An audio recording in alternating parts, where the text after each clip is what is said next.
Damdamag Radio Sagada.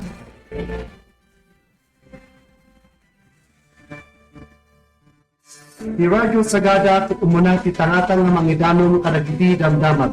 Iwan 4.7 FM, idami nili kada kayo, ti madama makaspasamak iti Pagilian, iti Cordillera, iti Northern Luzon.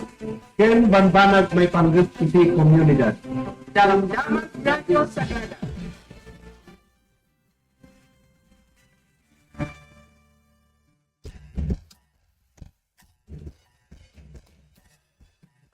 Naimbagag sa papapagayam gagayam, din manumanan iti oras iti panakaibingay dagiti sumagmamano adamdam aga itangal daw ay manipod ka dagiti ulo dagiti damdamag regional iti dayon lang ituding iti 50 kada kilo a price cup iti imported bagas.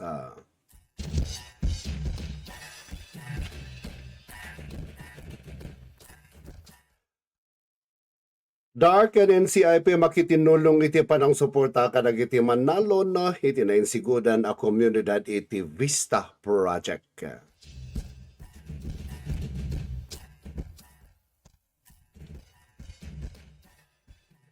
Para mo iti ulo dagiti damdamag national deadline iti income tax return wenno ITR na extend aging Mayo 15.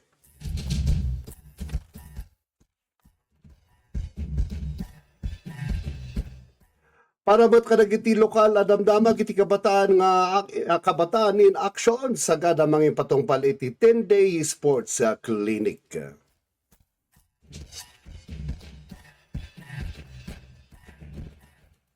Kanayunan pa iti lokal adamdamag panangisayang kat iti panang-assess iti livelihood program para kadagiti vulnerable sectors si iti munisipyo ti Sagada.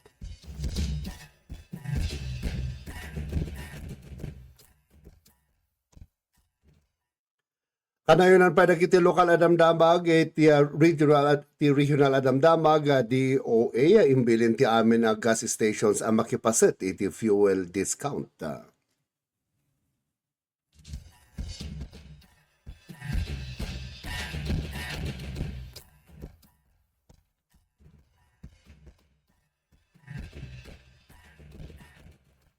Manipudbud kadagiti detalye dagiti damdamag lokal iti Department of Social Welfare and Development iti panagtitinulong na iti Municipal Social Welfare and Development Office iti Municipio ti Sagada.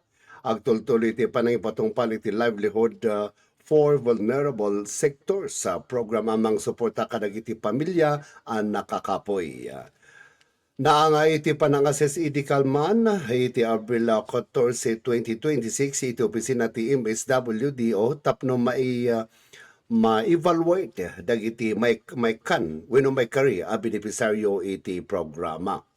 At 70 a pamilya na i-refer iti programa no pay kasta 60 lang a pamilya iti mapagtalkan ang makadawat iti tulong kalpasan iti nainget panang review iti MSWDO. Sigon ken ni MSWDO Officer Martis Lawagay naibaga na nga daduma kadagiti na isubmite anagan kat nakapag-avail dan iti kapada na livelihood program iti napalabas at awen. Gapo na iti prioridad kadagiti saan nakaawat iti tulong. Ti programa kat para kadagiti nagduduma nga vulnerable sectors kas kadagiti persons with disabilities, single parents, naganak dagiti biktima ti abuso, pamilya dagiti persons deprived of liberty. Kanda dumapay a sektor ang masapol ti tulong. May bilang mat dagiti pinili na benepisaryo iti Pantawid Pamilyang Pilipino Program wenno 4Ps asaan pay ang naka-avail iti Livelihood Assistance Money po 2019 aging iti pababa. Kabayatan na dagiti 4Ps beneficiaries money po 2020 aging ita kat saan pa may kari ag depende pa iti panang assess iti DSWD ken MSWDO. Iti dayto nga inisyatibo ket mangipakita iti panagtalek iti gobyerno nga mangitid iti tulong kadagiti pudno ang makasapol ken tapno mapalawag ti napateg a pagbiagan ti komunidad.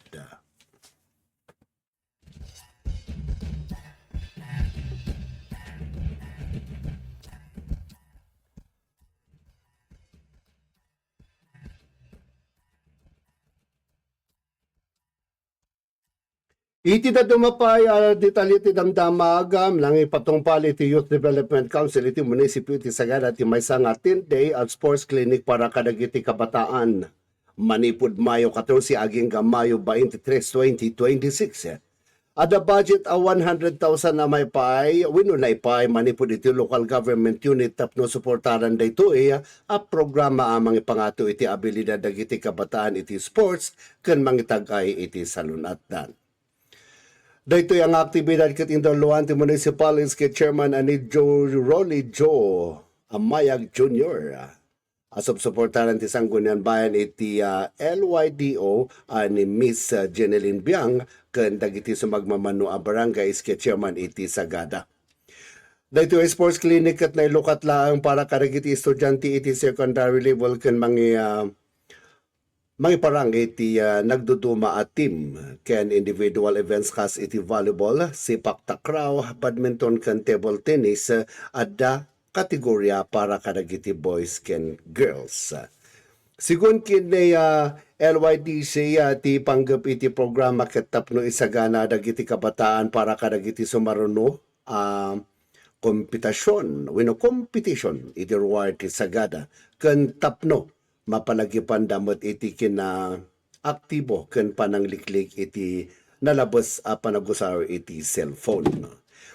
Dagiti trainers ket agapu iti mismo Sagada ken iti asitiga munisipyo kas iti basaw ang addaan iti hosto akamuan ken experience iti nagduduma alarangan iti sports. Kabayatan na sa magmamano kadagiti equipments ang masapol ket ipaay dagiti Iske Chairman manipud iti nagduduma barangay ti Sagada kas suporta iti daytoy nga aktibidad. Mabawi sa giti aming nga kwalipikado a kabataan makipaset ken makipartisipar iti nasao ay sports clinic.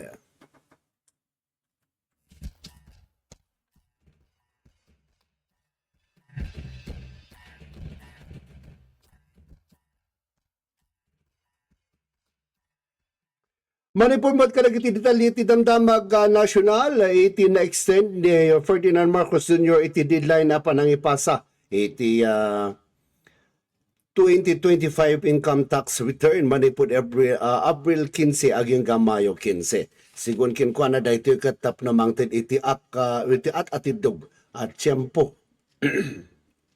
Kadagiti taxpayer amang ipasada kadagiti dokumento nga awan iti multa. Mabalin amang mag-file babain iti Bureau of Internal Revenue online wenno kadagiti bangko.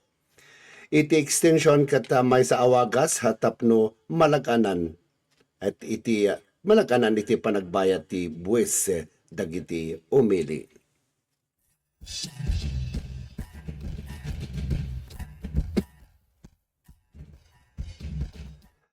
Manipon mat kadagiti detalye iti daduma pa damdamag regional iti tapno masuportaran dagiti manalon ken katutubo a komunidad nagtitinulong ti Department of Agrarian Reform o DAR ken iti National Commission on Indigenous Peoples and CIP.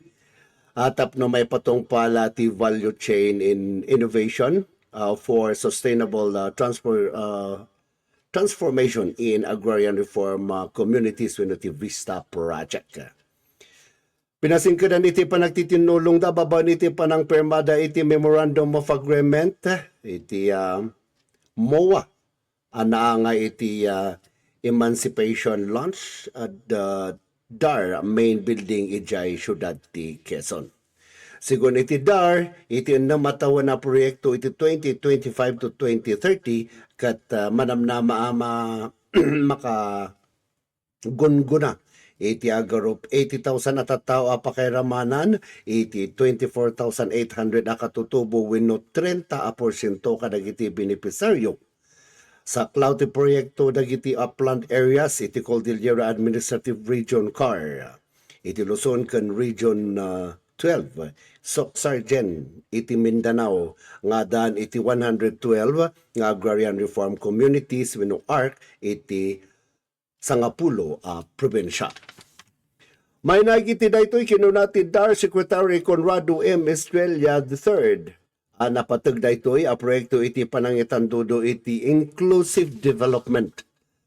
Kabayatan na kinuna ni NCIP Chairperson Nancy Katamko iti visa project kat pamanaknak iti natipker panagtinulong ti DAR ken NCIP tapno maitandudo iti exclusive wenno inclusive rural development ken mapapigsa iti kapasidad dagiti nainsigodan komunidad. Iti babaan iti tulong ti DA ti DAR iti mangimaton iti panakamanihar iti proyekto. Mangipaay iti suporta ti NCIP ken sigurado na magunod iti libre ken nasakbay nga iti informed consent when FPIC sakbay mangrugi iti anyaman nga aktibidad kadagiti dagaken kapuunan.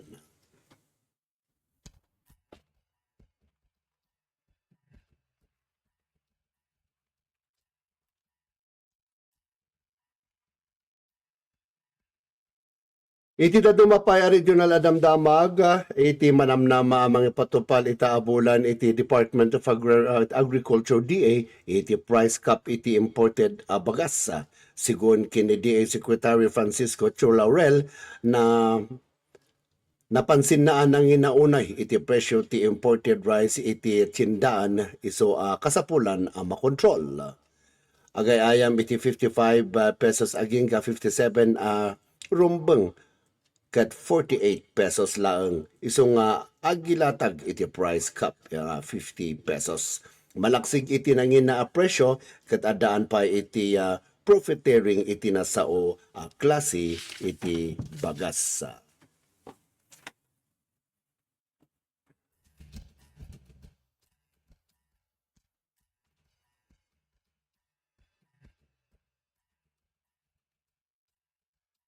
Iti dadumapay detalye dagiti damdamag regional iti imbilin ti Department of Energy DOE ti amin alihitimo gas station ang makipasat iti fuel discount program.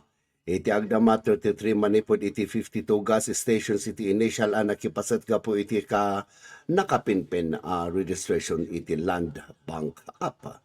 Kumpiyansa nga inbagat ni DOE Secretary Sharon Garin nga impasigurado dagiti kamang ti Land Bank maaramid makompleto ti registration ti amin 52 gas stations ijay Metro Manila.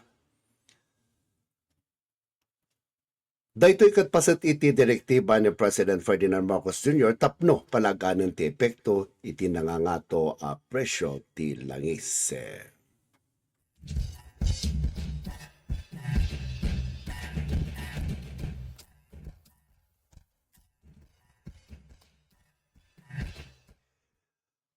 Kanayunan pa iti damdamag nasyonal iti patas sa distribution iti tulong kaday piktado iti Middle East Station in bilin ni PBBM. Sigon kini Presidential Communications Office PCO under Secretary ken Palace Press Officer Claire Castro. Induluan ni Presidente Marcos ti maikatlo at ripnong iti Unified Package for Livelihood. Livelihoods Industry Food and Transport Uplift Committee kadwa iti mangidaulo iti agduduma ahensya. At ibilin ni Marcos ti Fuel Committee kat sigurado na may pa iti amin maapektaran iti kitaan iti equal distribution ti tulong maitid kadagiti agkasapulan. Pasingkada ni Castro nga imbilan pa iti presidente dagiti membro iti komite amang idatag iti napaot solusyon kadagiti parikot kang runaan iti patangan iti supply iti langis ken gasolina iti pagilyan na.